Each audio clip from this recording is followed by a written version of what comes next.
Welcome to Popternative, where we dive into topical discussions from the worlds of pop culture, social media, and sports. Here is your host, Peter Remoliotis, aka PD Beats. PD Beats here from Popternative, speaking to Kathleen Robertson about Swimming with Sharks, which is going to be available in April on Roku. It's going to have a screening at South by Southwest in March. Welcome to the show. Thank you so much for being here. Thanks for having me. I mean, this is so exciting. I mean, this show that we're going to be able to see people can a screening at South by Southwest and then Roku in April. I mean, you wore so many hats on this project. This is so exciting and amazing. You produced this, you wrote this, you were the showrunner, and you acted. So what was that like, kind of wearing many hats on a project like this? It was intense. Yeah. It was definitely so it was my first time show running, and it literally happened right when COVID hit, and then we shut down, and we thought it was just going to be 2 weeks shutting down, and then we ended up coming back, after about 6 months. And, I mean, it was such a crazy process, and then the platform that it was originally for was Quibi, which folded literally the day we wrapped. Yes.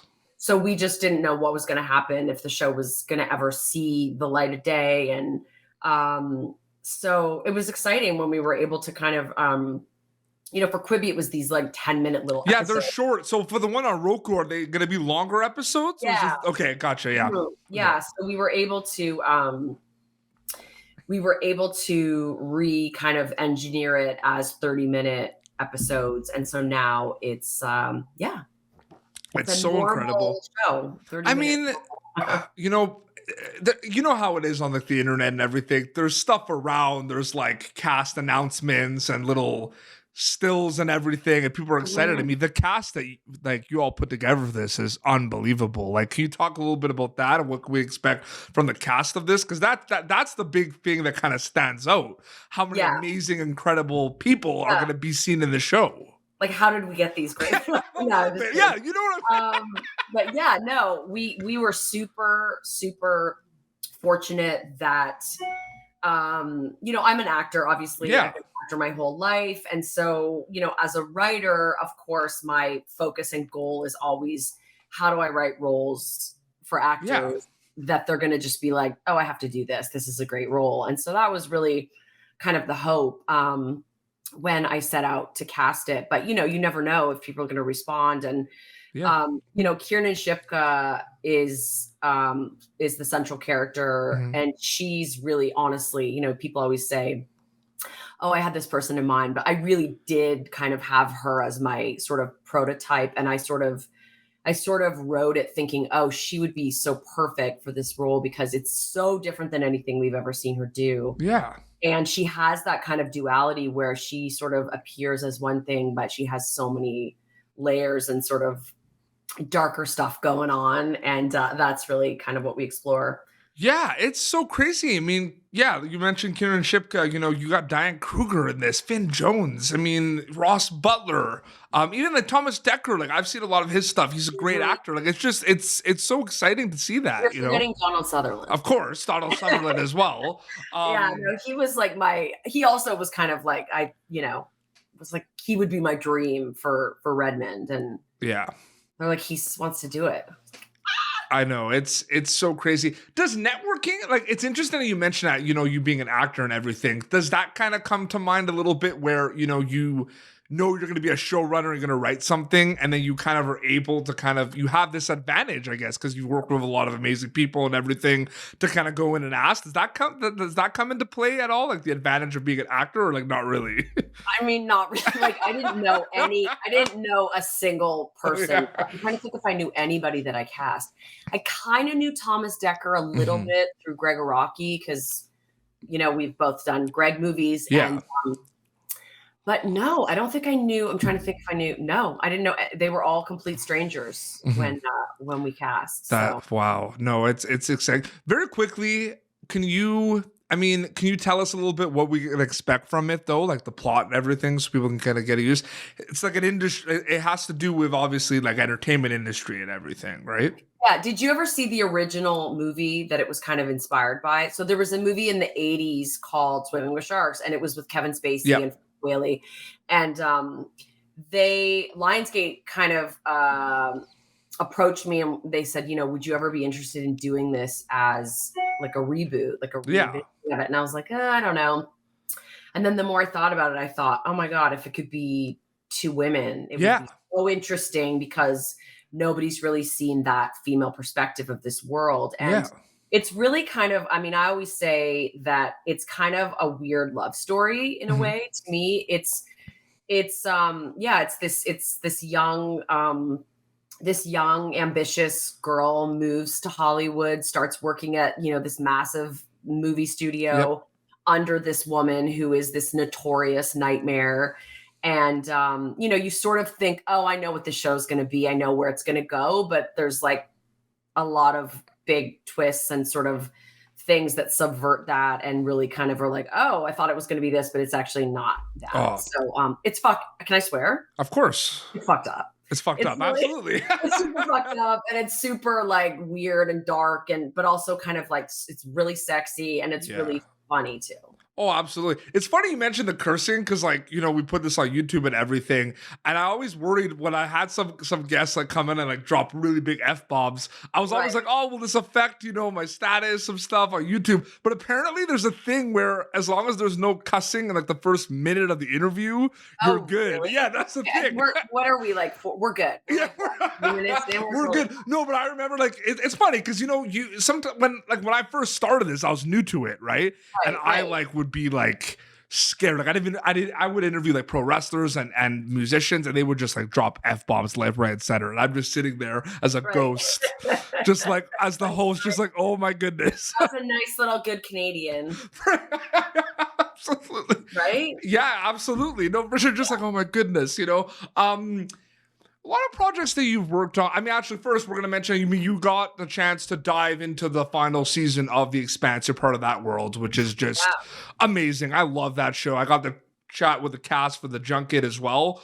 Yeah. What is it like kind of diving into, I'm not going to ask you the obvious, like, what's it like working on the show? Because I'm sure people ask you that all the time. But what's it like working on a show that is just pure eye candy for the audience? Like, this show is so stunning, right? Were you happy with the final season? Yeah. Absolutely. That's cool. It kind of allowed us to kind of like, it felt fulfilling, if you know what I mean by that. Yeah. But the show just looks so good. Yes. It's really beautifully shot. Yeah. It was really, it was really kind of it's always an interesting thing when you go into somebody else's world, like especially in the final season, and I of course knew the show. I was a fan of the show. And so, you want to sort of make sure you kind of fit into that space and that world and, creating her look and the tattoos and all of it was really kind of, it was really fun. And I haven't watched it because I never watch stuff that I'm in. I just don't like to watch myself. That's great that I didn't ask you specifics because you never know sometimes. I have to ask. I asked someone a question about a movie they did recently. They were like, oh, like I can't really answer that because I don't like watch my movies. And I was like, well, that I know. I know. And I know that probably sounds so ridiculous to anyone that isn't. Have you seen clips though?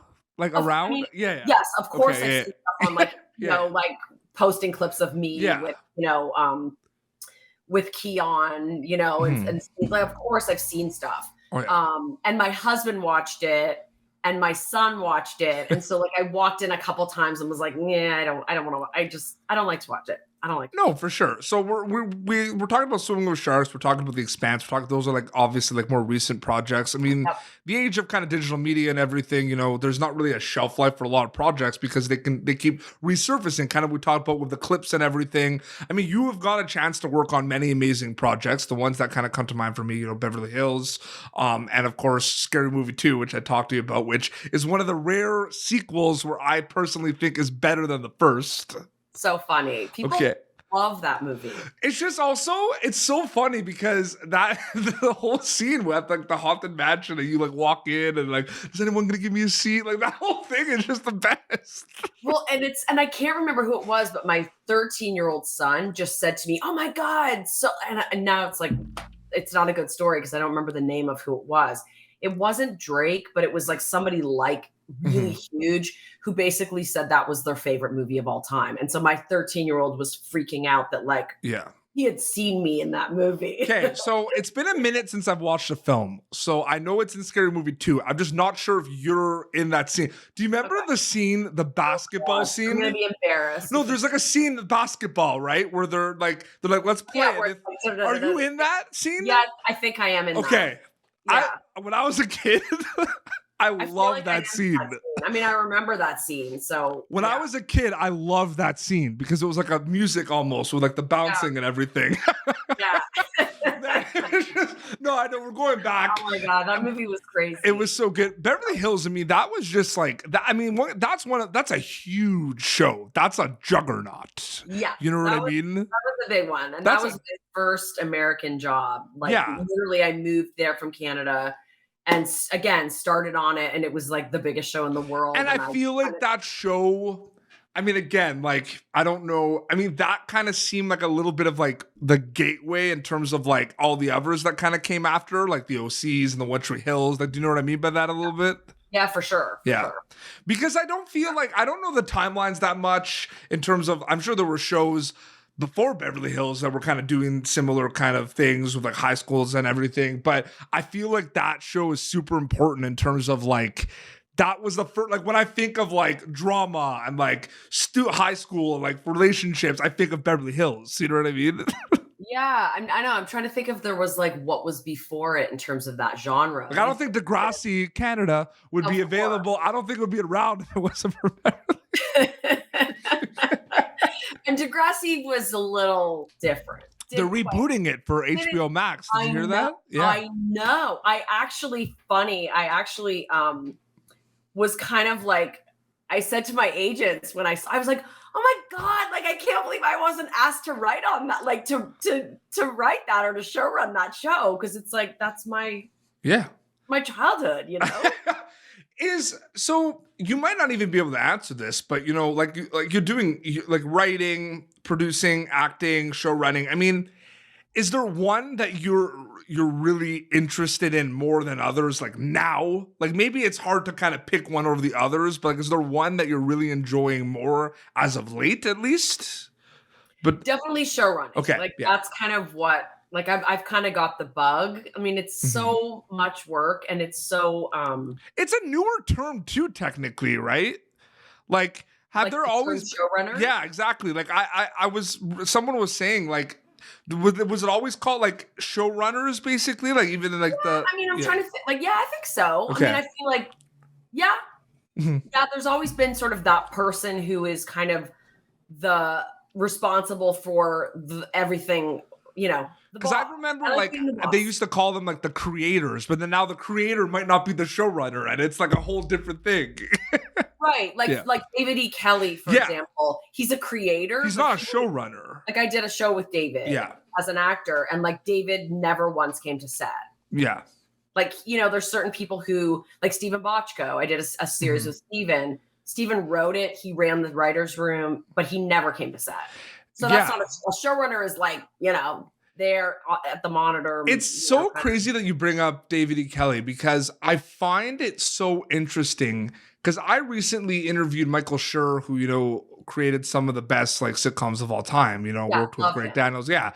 And I'm honestly, like, I've done like thousands of interviews. Like I've been doing this since 2015. That was one of my favorite interviews I've ever done, because he just dived in to everything and was so in depth and gave really amazing answers. And it blows my mind, the track record of some of these creators and writers of just what they're able to do. And they tell you there's no formula, but you kind of don't believe them, because it's like you're pumping, you're cranking out hit after hit, right? It's pretty amazing, right? Right. For sure. And I think it's weird. Like I always say, you know, like someone like Greg Berlanti, who has like 15 shows on the air or something like that, or even like an Aaron Spelling or a Stephen Bochco, you know, I do think or Ryan Murphy, who I'm always amazed at how much stuff he has going on. Yeah. And, I have now embarked into this world, and it's so all encompassing that I'm fascinated by how you would have 6 or 7 or 8 shows going at one time. Yeah. But I think you just have to have a lot of people working for you. Yeah, no, it's you gotta have a lot of support. The team, it's funny you mentioned that. He mentioned that because I asked something in regards to like, not like what's the secret or like what are like the strengths of like making a good show. And he legit was like, you got to have a crew. Yeah. He's like, you got to have the team. Yeah, exactly. For sure. I mean, you need to have a lot of support. Absolutely. No, it's so great. And I wanted to thank you so much for taking some time and chatting on Pop Turn. This was so great chatting with you. Seriously. Yeah, it was great chatting with you too. So Swimming with Sharks, we're going to be able to see that on Roku in April. And then March. And if you don't have Roku, you got to get Roku. You got to get a Roku. You just got to get it. I have a Roku. So I'm all set, right? They're telling me there's 57 million subscribers to Roku. So that sounds like a lot to me. Oh, it's on, right? On. And where can people follow you on social media to keep update with everything? Like Instagram? Yeah, Insta is kind of that's kind of all I really do.